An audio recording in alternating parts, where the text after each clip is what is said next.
As U.S. forces fought their way across the Pacific in World War II, Armed Forces Radio was never far behind. You are listening to the Armed Forces Radio Service.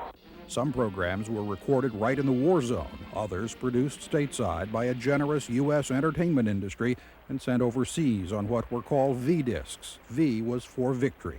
Thanks from America to all our men in blue, our boys in khaki too. Armed Forces Radio went with U.S. forces to Korea and to Vietnam. This is AFRTS, serving the American fighting man 24 hours a day from the Delta to the DMZ. By now, there were pictures and an expanded name, the Armed Forces Radio and Television Service.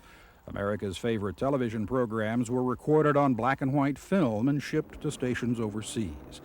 In the early days, live radio news and sports went out from giant shortwave transmitters to troops around the world.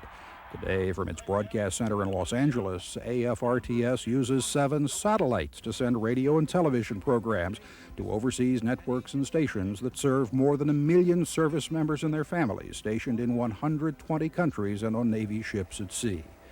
And when U.S. forces went to the Middle East for Operation Desert Shield in 1990, AFRTS went along too. FM radio and television stations followed the troops all the way to Kuwait City. Susan says she loves you and she wants you to know that a country boy can survive. The Armed Forces Desert Network dished out 30 minutes of stateside news every hour.